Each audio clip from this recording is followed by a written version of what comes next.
अथ अपराजिता स्तोत्रम। जो भी भक्त अपने सभी संकटों का निवारण चाहता है, सभी प्रकार से अपने क्लेशों को नष्ट करना चाहता है और सर्वत्र विजय चाहता है, वह नित्य प्रति इस अपराजिता स्तोत्र का पाठ अवश्य करे अथवा श्रवण करे। तो आइए हम सभी लोग अपराजिता स्तोत्र को पढ़ते हैं।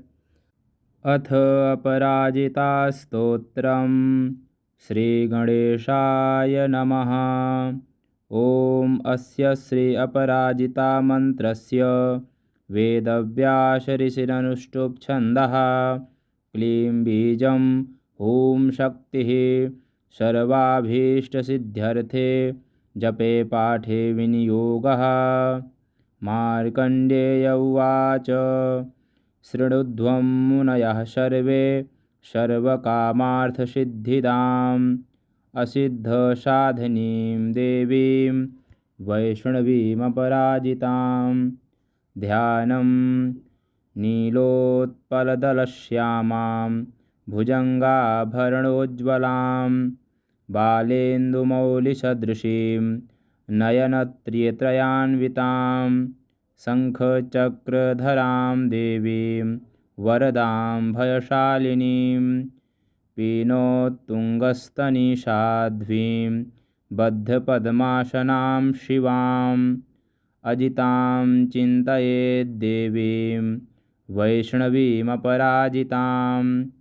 शुद्धस्फटिकसङ्काशां चन्द्रकोटिसुशीतलाम् अभयां वरहस्तां च श्वेतवस्त्रैरलङ्कृतां नानाभरणसंयुक्तां जयन्तामपराजितां। सन्ध्यं यः स्मरेद्देवीं ततः स्तोत्रं पठेत् सुधीः। ॐ नमो भगवते वासुदेवाय। ॐ नमोऽस्त्वनन्ताय सहस्रशीर्षाय क्षीरार्णवशायिने शेषभोगपर्यङ्काय गरुणवाहनाय अमोघाय अजाय अजिताय अपराजिताय पीतवाससे वासुदेवसङ्कर्षण प्रद्युम्नानिरुद्ध हयशीर्ष मत्स्यकूर्म वराह नृसिंह वामन राम राम वरप्रद नमोऽस्तु ते। असुरदैत्यदानव यक्ष राक्षस भूतप्रेत पिशाच किन्नरकूष्माण्ड सिद्ध योगिनिडाकिनीस्कन्दमुरोगान् ग्रहान्नक्षत्रग्रहाश्चान्यान् हन हन पच पच मथ मथ विध्वंसय विध्वंसय विद्रावय विद्रावय चूर्णय चूर्णय शङ्खेन चक्रेण वज्रेण शूलेन गदया मुसलेन हलेन भस्मीकुरु कुरु स्वाहा। ॐ सहस्रबाहो सहस्रप्रहरणायुध जय जय विजय विजय अजित अमित अपराजित अप्रतिहत सहस्रनेत्रज्वल ज्वल प्रज्वल प्रज्वल विश्वरूप बहुरूप मधुसूदन महावराहाच्युत महापुरुष पुरुषोत्तम पद्मनाभ वैकुण्ठानिरुद्ध नारायण गोविन्द दामोदर हृषीकेश केशव सर्वासुरोत्सादन सर्वमन्त्रप्रभञ्जन सर्वदेवनमस्कृत सर्वबन्धनविमोचन सर्वशत्रुवशङ्कर सर्वाहितप्रमर्दन सर्वग्रहनिवारण सर्वरोगप्रशमन सर्वपापविनाशन जनार्दन नमोऽस्तु ते स्वाहा। य इमाम् अपराजिता परमवैष्णवी पठति सिद्धां जपति सिद्धां स्मरति सिद्धां महाविद्या पठति जपति स्मरति शृणोति धारयति कीर्तयति वा न तस्याग्निवायुर्वज्रो पलाशनिभयम् नववर्षणिभयं न समुद्रभयं न ग्रहभयं न चौरभयं वा भवेत्।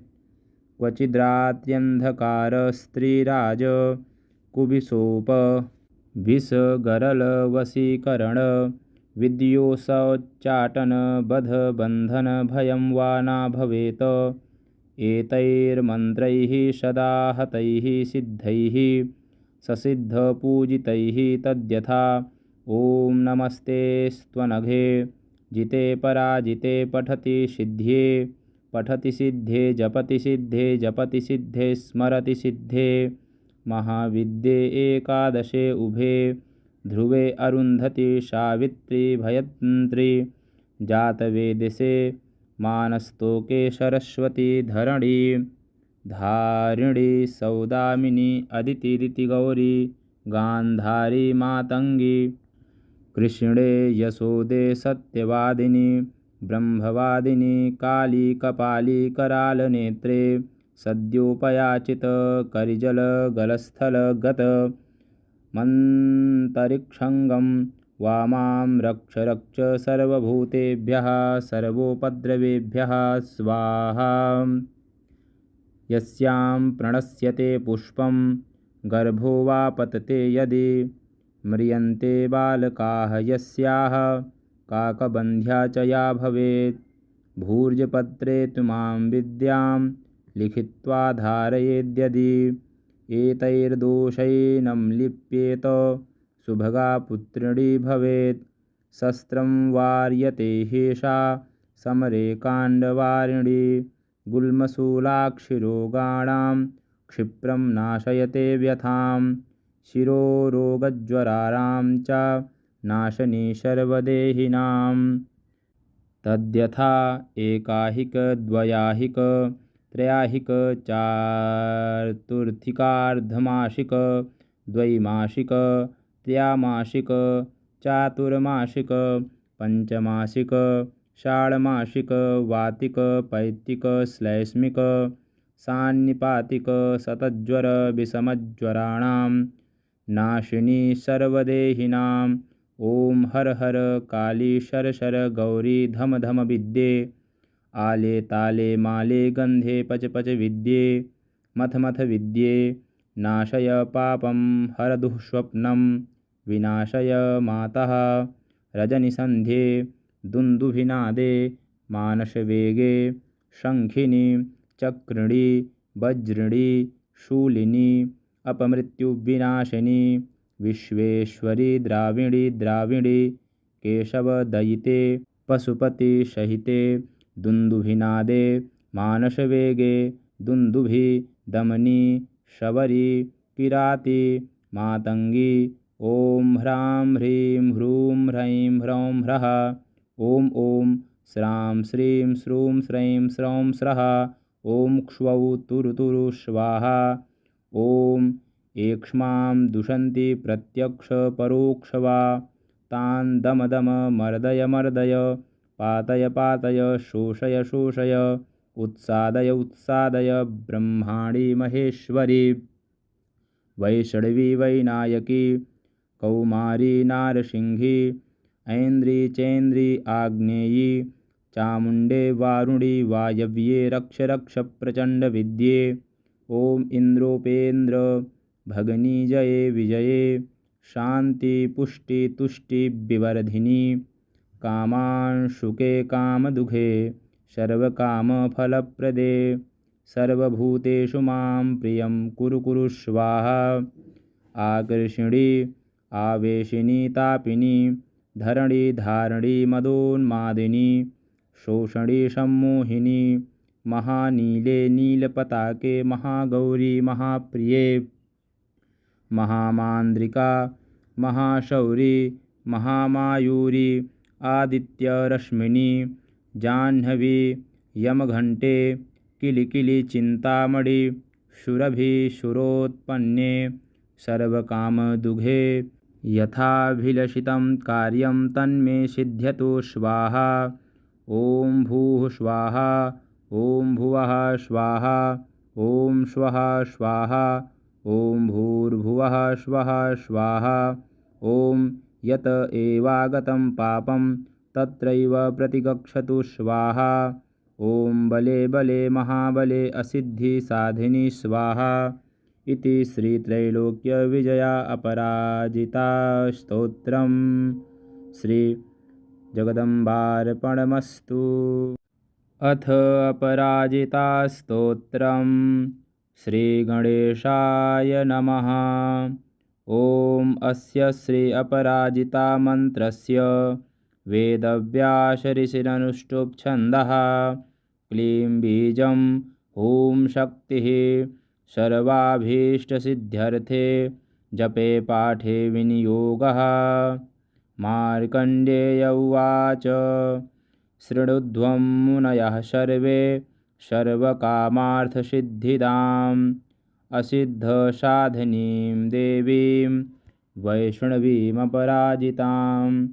ध्यानं नीलोत्पलदलश्यामां भुजङ्गाभरणोज्ज्वलां बालेन्दुमौलिसदृशीं नयनत्रयत्रान्वितां शङ्खचक्रधरां देवीं वरदां भयशालिनीं पीनोत्तुङ्गस्तनिषाध्वीं बद्धपद्मासनां शिवाम् अजितां चिन्तयेद्देवीं वैष्णवीमपराजितां।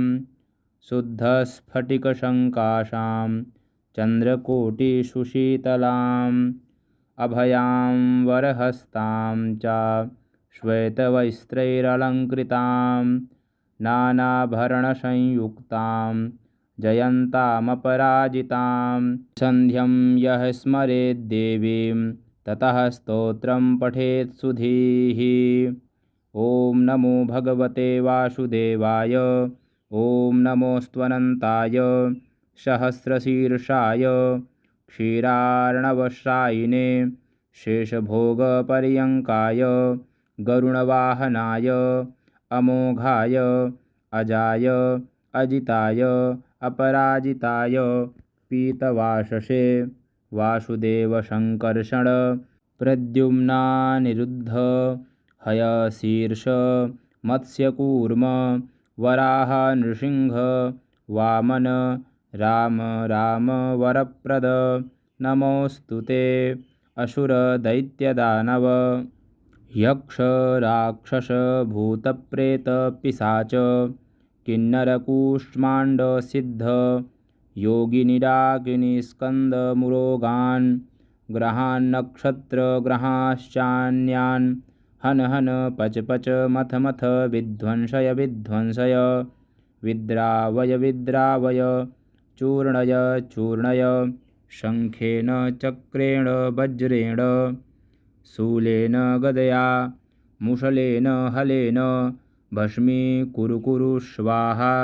ॐ सहस्रबाहो सहस्रप्रहरणायुध जय जय विजय विजय अजित अमित अपराजित अप्रतिहत सहस्रनेत्रज्वल ज्वल प्रज्वल प्रज्वल विश्वरूप बहुरूप मधुसूदन महावराहाच्युत महापुरुष पुरुषोत्तम पद्मनाभ वैकुण्ठानिरुद्ध नारायण गोविन्द दामोदर हृषीकेश केशव सर्वासुरोत्सादन सर्वमन्त्रप्रभञ्जन सर्वदेवनमस्कृत सर्वबन्धनविमोचन सर्वशत्रुवशङ्कर सर्वाहितप्रमर्दन सर्वग्रहनिवारण सर्वरोगप्रशमन सर्वपापविनाशन जनार्दन नमोऽस्तु ते स्वाहा।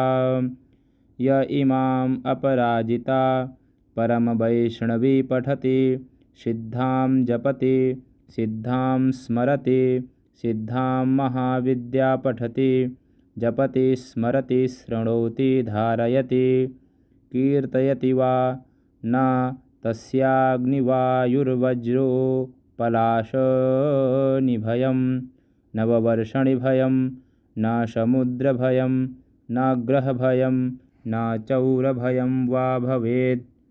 क्वचिद्रात्र्यन्धकारस्त्रीराज कुबिसोप विष गरल वशीकरण विद्योत्चाटन बध बंधन भयं वा न भवेत्।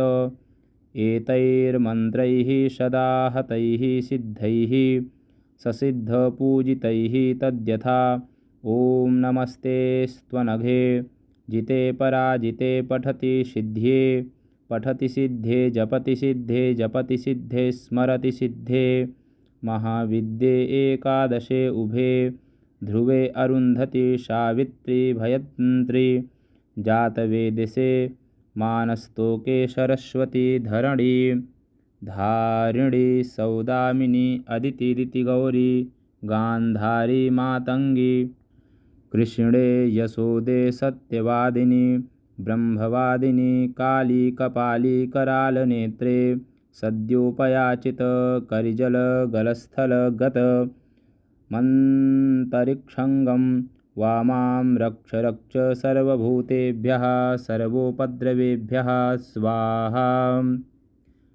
यस्यां प्रणश्यते पुष्पं गर्भो वा पतते यदि म्रियन्ते बालकाः यस्याः काकबन्ध्या च या भवेत्। भूर्जपत्रे त्वां विद्यां लिखित्वा धारयेद्यदि एतैर्दोषैनं लिप्येत सुभगा पुत्रिणी भवेत्। शस्त्रं वार्यते हेषा समरे काण्डवारिणी गुल्मशूलाक्षिरोगाणां क्षिप्रं नाशयते व्यथां। शिरोरोगज्वराणां च नाशनी सर्वदेहिनां। तद्यथा एकाहिक द्वयाहिक त्रयाहिक चातुर्थिकार्धमासिक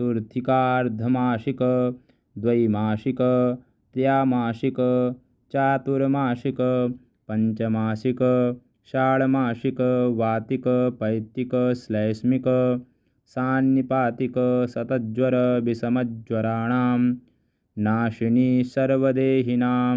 ओम हर हर काली शर शर गौरी धम धम विद्ये आले ताले माले गंधे पच पच विद्ये मथ मथ विद्ये नाशय पापं हर दुःस्वप्नं विनाशय मातः रजनिसन्ध्ये दुन्दुभिनादे मानसवेगे शङ्खिनी चक्रिणी वज्रिणी शूलिनी अपमृत्युविनाशिनी विश्वेश्वरी द्राविणी द्राविणी केशवदयिते पशुपतिसहिते दुन्दुभिनादे मानसवेगे दुन्दुभि दमनी शबरी किराती मातंगी। ओम ह्रां ह्रीं ह्रूं ह्रैं ह्रौं ह्रः। ओम ओम श्रां श्रीं श्रूं श्रैं स्रौं स्रः। ओम क्ष्वौ तुरु तुरु स्वाहा। ओम एक्ष्मां दुषन्ति प्रत्यक्ष परोक्ष वा तान् दम दम मर्दय मर्दय पातय पातय शोषय शोषय उत्सादय उत्सादय। ब्रह्माणी महेश्वरी वैष्णवी वैनायकी कौमारी नारसिंही ऐन्द्री चैन्द्री आग्नेयी चामुण्डे वारुणी वायव्ये रक्ष रक्ष प्रचण्ड विद्ये। ओम इंद्रोपेन्द्र भगनी जये विजये शांति पुष्टि तुष्टि विवर्धिनी कामांशुके कामदुघे सर्वकामफलप्रदे सर्वभूतेषु मां प्रियं कुरु कुरु स्वाहा। आकर्षिणी आवेशिनी तापिनी धरणी धारणी मदोन्मादिनी शोषणी सम्मोहिनी महानीले नीलपताके महागौरी महाप्रिये महामान्द्रिका महाशौरी महामायूरी आदित्यरश्मिनी जाह्नवी यमघण्टे किलिकिलि चिन्तामणि सुरभि सुरोत्पन्ने सर्वकामदुघे यथाभिलषितं कार्यं तन्मे सिद्ध्यतु स्वाहा। ओम भूः स्वाहा ओम भुवः स्वाहा ओम स्वः स्वाहा ओम भूर्भुवः स्वः स्वाहा। ओम यत एवागतं पापं तत्रैव प्रतिगच्छतु स्वाहा। ओम बले बले महाबले असिद्धि साधिनी स्वाहा। इति श्रीत्रैलोक्यविजया अपराजिता स्तोत्रम्। श्री जगदम्बार्पणमस्तु। अथ अपराजिता स्तोत्रम्। श्रीगणेशाय नमः। ॐ अस्य श्री अपराजिता मन्त्रस्य वेदव्यासऋषिरनुष्टुप् छन्दः। क्लीं बीजम् ॐ शक्तिः सर्वाभीष्टसिद्ध्यर्थे जपे पाठे विनियोगः। मार्कण्डेय उवाच शृणुध्वं मुनयः सर्वे सर्वकामार्थसिद्धिदाम् असिद्धसाधिनीं देवीं वैष्णवीमपराजितां। ध्यानं नीलोत्पलदलश्यामां भुजङ्गाभरणोज्ज्वलां बालेन्दुमौलिसदृशीं नयनत्रयत्रान्वितां शङ्खचक्रधरां देवीं वरदां भयशालिनीं पीनोत्तुङ्गस्तनिषाध्वीं बद्धपद्मासनां शिवाम् अजितां चिन्तयेद्देवीं वैष्णवीमपराजितां। शुद्धस्फटिकसङ्काशां चन्द्रकोटिसुशीतलाम् अभयां वरहस्तां च श्वेतवस्त्रैरलङ्कृतां नानाभरणसंयुक्तां जयन्तामपराजितां। सन्ध्यं यः स्मरेद्देवीं ततः स्तोत्रं पठेत् सुधीः। ॐ नमो भगवते वासुदेवाय। ॐ नमोऽस्त्वनन्ताय सहस्रशीर्षाय क्षीरार्णवशायिने शेषभोगपर्यङ्काय गरुणवाहनाय अमोघाय अजाय अजिताय अपराजिताय पीतवाससे वासुदेवसङ्कर्षण प्रद्युम्नानिरुद्ध हयशीर्ष मत्स्यकूर्म वराह नृसिंह वामन राम राम वरप्रद नमोऽस्तु ते।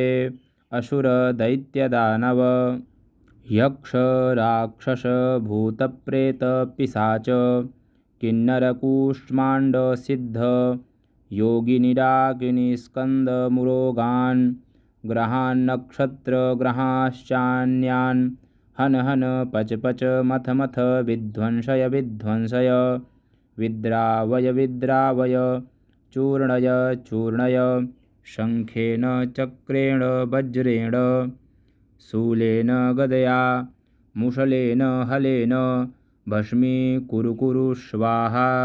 ॐ सहस्रबाहो सहस्रप्रहरणायुध जय जय विजय विजय अजित अमित अपराजित अप्रतिहत सहस्रनेत्रज्वल ज्वल प्रज्वल प्रज्वल विश्वरूप बहुरूप मधुसूदन महावराहाच्युत महापुरुष पुरुषोत्तम पद्मनाभ वैकुण्ठानिरुद्ध नारायण गोविन्द दामोदर हृषीकेश केशव सर्वासुरोत्सादन सर्वमन्त्रप्रभञ्जन सर्वदेवनमस्कृत सर्वबन्धनविमोचन सर्वशत्रुवशङ्कर सर्वाहितप्रमर्दन सर्वग्रहनिवारण सर्वरोगप्रशमन सर्वपापविनाशन जनार्दन नमोऽस्तु ते स्वाहा।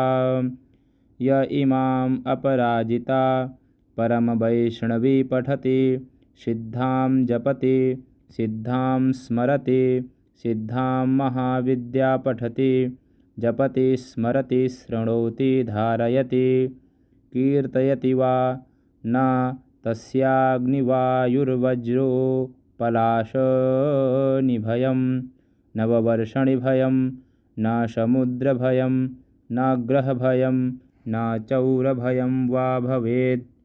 क्वचिद्रात्यन्धकारस्त्रीराज कुबिसोप विषगरलवशीकरण विद्योषोच्चाटन बध बन्धन भयं वा न भवेत्। एतैर्मन्त्रैः सदा हतैः सिद्धैः ससिद्धपूजितैः तद्यथा। ॐ नमस्ते स्त्वनघे जिते पराजिते पठति सिद्ध्ये पठति सिद्धे जपति सिद्धे जपति सिद्धे स्मरति सिद्धे।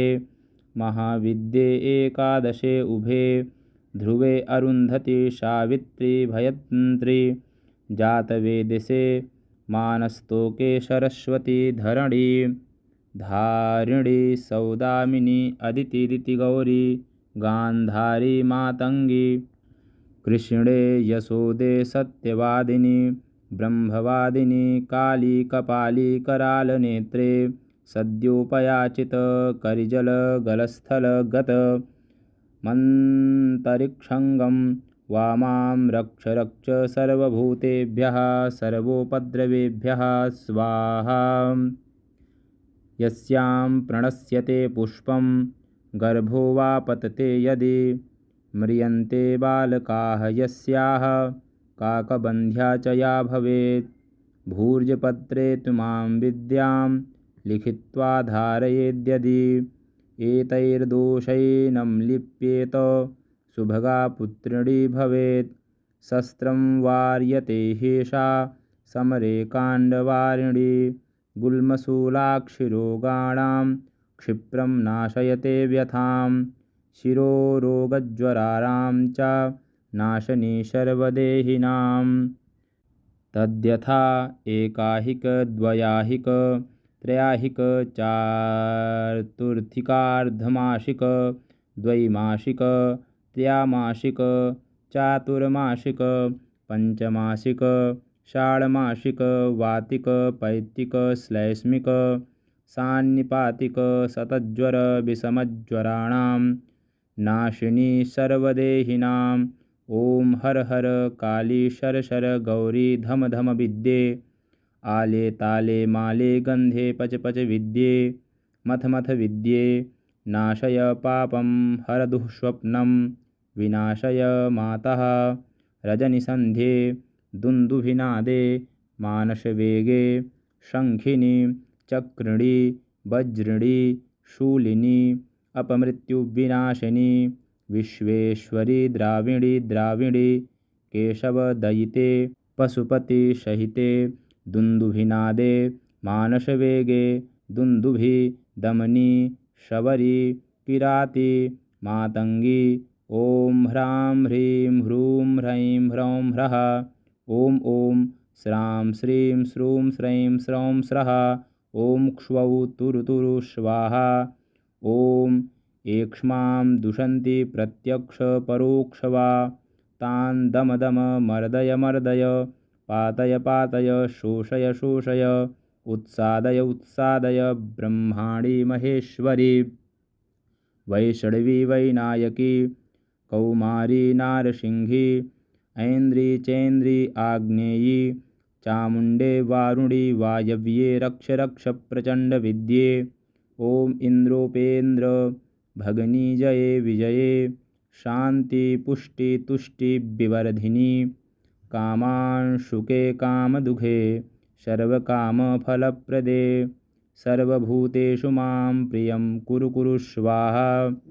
आकर्षिणी आवेशिनी तापिनी धरणी धारिणी मदोन्मादिनी शोषणी सम्मोहिनी महानीले नीलपताके महागौरी महाप्रिये महामान्द्रिका महाशौरी महामायूरी आदित्यरश्मिनी जाह्नवी यमघण्टे किलिकिली चिन्तामणि सुरभि सुरोत्पन्ने सर्वकामदुघे यथाभिलषितं कार्यं तन्मे सिद्ध्यतु स्वाहा।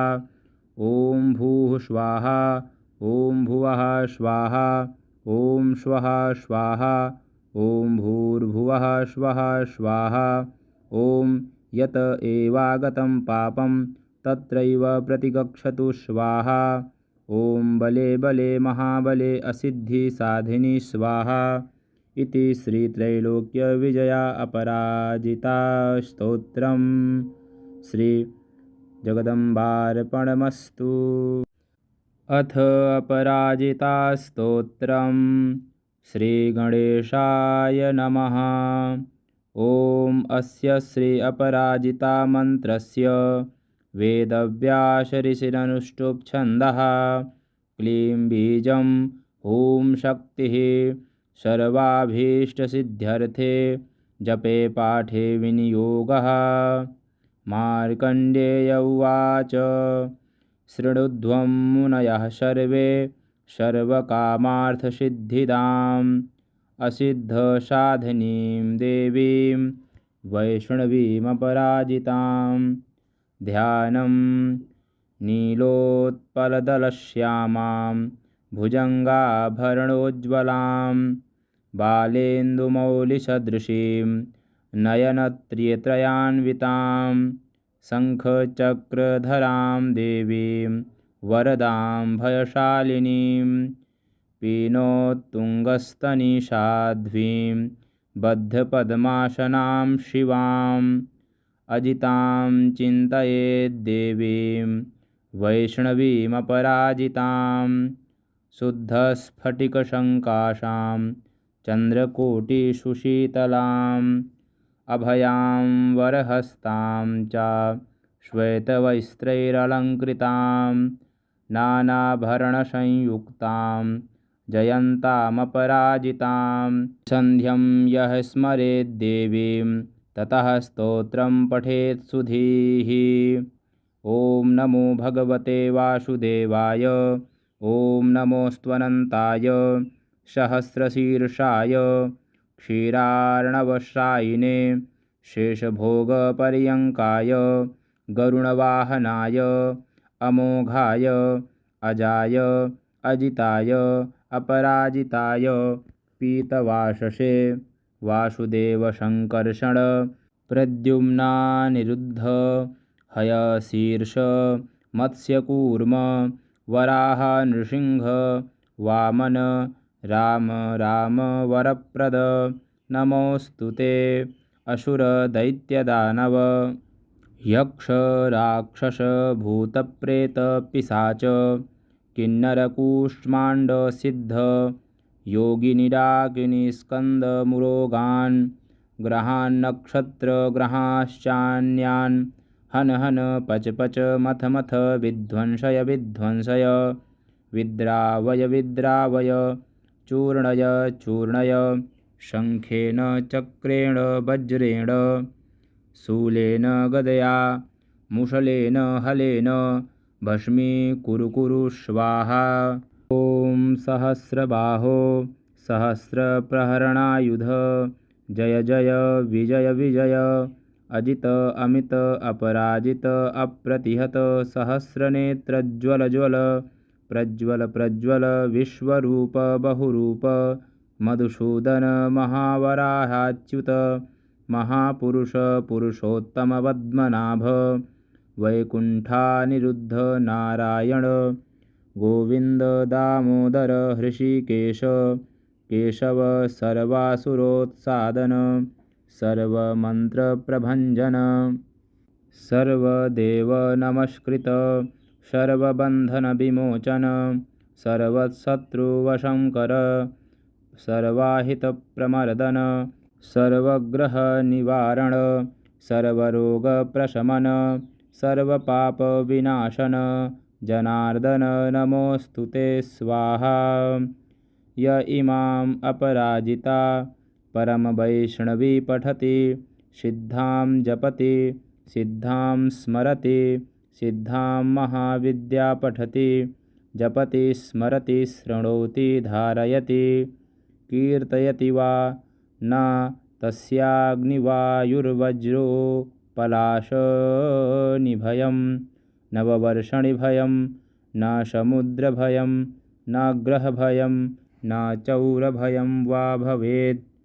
क्वचिद्रात्र्यन्धकारस्त्रीराज कुबिसोप विषगरलवशीकरण विद्योषोच्चाटन बधबन्धन भयं वा न भवेत्। एतैर्मन्त्रैः सदा हतैः सिद्धैः ससिद्धपूजितैः तद्यथा। ॐ नमस्ते स्त्वनघे जिते पराजिते पठति सिद्ध्ये, पठति सिद्धे जपति सिद्धे, जपति सिद्धे स्मरति सिद्धे। महाविद्ये एकादशे उभे, ध्रुवे अरुन्धति सावित्री भयत्री। जातवेदसे मानस्तोके सरस्वती धरणी, धारिणी सौदामिनी अदिति गौरी, गान्धारी मातंगी। कृष्णे यशोदे सत्यवादिनी, ब्रह्मवादिनी काली कपाली करालनेत्रे। सद्योपयाचित करिजल गलस्थल गत, मन्तरिक्षंगं वामां रक्ष रक्ष सर्वभूतेभ्यः, सर्वोपद्रवेभ्यः स्वाहा। यस्यां प्रणश्यते पुष्पं, गर्भो वा पतते यदि, म्रियन्ते बालकाः यस्याः, काकबन्ध्या च या भवेत्। भूर्जपत्रे त्वां विद्यां, लिखित्वा धारयेद्यदि। एतैर्दोषैनं लिप्येत, सुभगा पुत्रिणी भवेत्। शस्त्रं वार्यते ह्येषा, समरे काण्डवारिणी। गुल्मशूलाक्षिरोगाणां, क्षिप्रं नाशयते व्यथां। शिरोरोगज्वराणां च नाशनी सर्वदेहिनां। तद्यथा एकाहिक द्वयाहिक त्रयाहिक चातुर्थिकार्धमासिक द्वैमासिक त्रयामासिक चातुर्मासिक पंचमासिक षाण्मासिक वातिक पैतिक श्लैष्मिक सान्निपातिक शतज्वर विषमज्वराणां नाशिनी सर्वदेहिनां। ओम हर हर काली शर शर गौरी धम धम विद्ये। आले ताले माले गंधे पच पच विद्ये। मथ मथ विद्ये। नाशय पापं हर दुःस्वप्नं, विनाशय मातः रजनिसन्ध्ये। दुन्दुभिनादे मानसवेगे, शङ्खिनी चक्रिणी वज्रिणी शूलिनी अपमृत्युविनाशिनी। विश्वेश्वरी द्राविणी द्राविणी केशवदयिते पशुपति सहिते। दुन्दुभिनादे मानसवेगे, दुन्दुभि दमनी शबरी किराती मातंगी। ओम ह्रां ह्रीं ह्रूं ह्रैं ह्रौं ह्रः। ओम ओम श्रां श्रीं श्रूं श्रैं स्रौं स्रः। ओम क्ष्वौ तुरु तुरु स्वाहा। ओम एक्ष्मां दुषन्ति प्रत्यक्ष परोक्ष वा, तान् दम दम मर्दय मर्दय। पातय पातय शोषय शोषय, उत्सादय उत्सादय ब्रह्माणि महेश्वरी। वैष्णवी वैनायकी कौमारी नारसिंही। ऐन्द्री चैन्द्री आग्नेयी चामुण्डे वारुणी वायव्ये रक्ष रक्ष प्रचण्ड विद्ये। ओम इंद्रोपेन्द्र भगनी जये विजये। शांति पुष्टि तुष्टि विवर्धिनी। कामांशुके कामदुघे सर्वकामफलप्रदे। सर्वभूतेषु मां प्रियं कुरु कुरु स्वाहा। आकर्षिणी आवेशिनी तापिनी, धरणी धारिणी मदोन्मादिनी। शोषणी सम्मोहिनी, महानीले नीलपताके महागौरी महाप्रिये। महामान्द्रिका महाशौरी महामायूरी आदित्यरश्मिनी। जाह्नवी यमघण्टे किलिकिलि चिन्तामणि। सुरभि सुरोत्पन्ने सर्वकामदुघे। यथाभिलषितं कार्यं तन्मे सिद्ध्यतु स्वाहा। ओम भूः स्वाहा। ओम भुवः स्वाहा। ओम स्वः स्वाहा। ओम भूर्भुवः स्वः स्वाहा। ओम यत एवागतं पापं तत्रैव प्रतिगच्छतु स्वाहा। ओम बले बले महाबले असिद्धि साधिनी स्वाहा। इति श्री त्रैलोक्य विजया अपराजिता स्तोत्रम्। श्री जगदम्बार्पणमस्तु। अथ अपराजिता स्तोत्रम्। श्री गणेशाय नमः। ओम अस्य श्री अपराजिता मंत्रस्य वेदव्यास ऋषिरनुष्टुप् छन्दः क्लीं बीजं ॐ शक्तिः सर्वाभीष्टसिद्ध्यर्थे जपे पाठे विनियोगः। मार्कण्डेय उवाच शृणुध्वं मुनयः सर्वे सर्वकामार्थसिद्धिदाम् असिद्धसाधिनीं देवीं वैष्णवीमपराजितां। ध्यानं नीलोत्पलदलश्यामां भुजङ्गाभरणोज्ज्वलां बालेन्दुमौलिसदृशीं नयनत्रयान्वितां शङ्खचक्रधरां देवीं वरदां भयशालिनीं पीनोत्तुङ्गस्तनिषाध्वीं बद्धपद्मासनां शिवाम् अजितां चिन्तयेद्देवीं वैष्णवीमपराजितां। शुद्धस्फटिकसङ्काशां चन्द्रकोटिसुशीतलाम् अभयां वरहस्तां च श्वेतवस्त्रैरलङ्कृतां नानाभरणसंयुक्तां जयन्तामपराजितां। सन्ध्यं यः स्मरेद्देवीं ततः स्तोत्रं पठेत् सुधीः। ॐ नमो भगवते वासुदेवाय ॐ नमोऽस्त्वनन्ताय सहस्रशीर्षाय क्षीरार्णवशायिने शेषभोगपर्यङ्काय गरुणवाहनाय अमोघाय अजाय अजिताय अपराजिताय पीतवाससे वासुदेवसङ्कर्षण प्रद्युम्नानिरुद्ध हयशीर्ष मत्स्यकूर्म वराह नृसिंह वामन राम राम वरप्रद नमोऽस्तु ते। असुरदैत्यदानव यक्ष राक्षस भूतप्रेत पिशाच किन्नरकूष्माण्ड सिद्ध योगिनिडाकिनीस्कन्दमुरोगान् ग्रहान्नक्षत्रग्रहाश्चान्यान् हन हन पच पच मथ मथ विध्वंसय विध्वंसय विद्रावय विद्रावय चूर्णय चूर्णय शङ्खेन चक्रेण वज्रेण शूलेन गदया मुसलेन हलेन भस्मीकुरु कुरु स्वाहा। ॐ सहस्रबाहो सहस्रप्रहरणायुध जय जय विजय विजय अजित अमित अपराजित अप्रतिहत सहस्रनेत्रज्वल ज्वल प्रज्वल प्रज्वल विश्वरूप बहुरूप मधुसूदन महावराहाच्युत महापुरुष पुरुषोत्तम पद्मनाभ वैकुण्ठानिरुद्ध नारायण गोविन्द दामोदर हृषीकेश केशव सर्वासुरोत्सादन सर्वमन्त्रप्रभञ्जन सर्वदेवनमस्कृत सर्वबन्धनविमोचन सर्वशत्रुवशङ्कर सर्वाहितप्रमर्दन सर्वग्रहनिवारण सर्वरोगप्रशमन सर्वपापविनाशन जनार्दन नमोऽस्तु ते स्वाहा।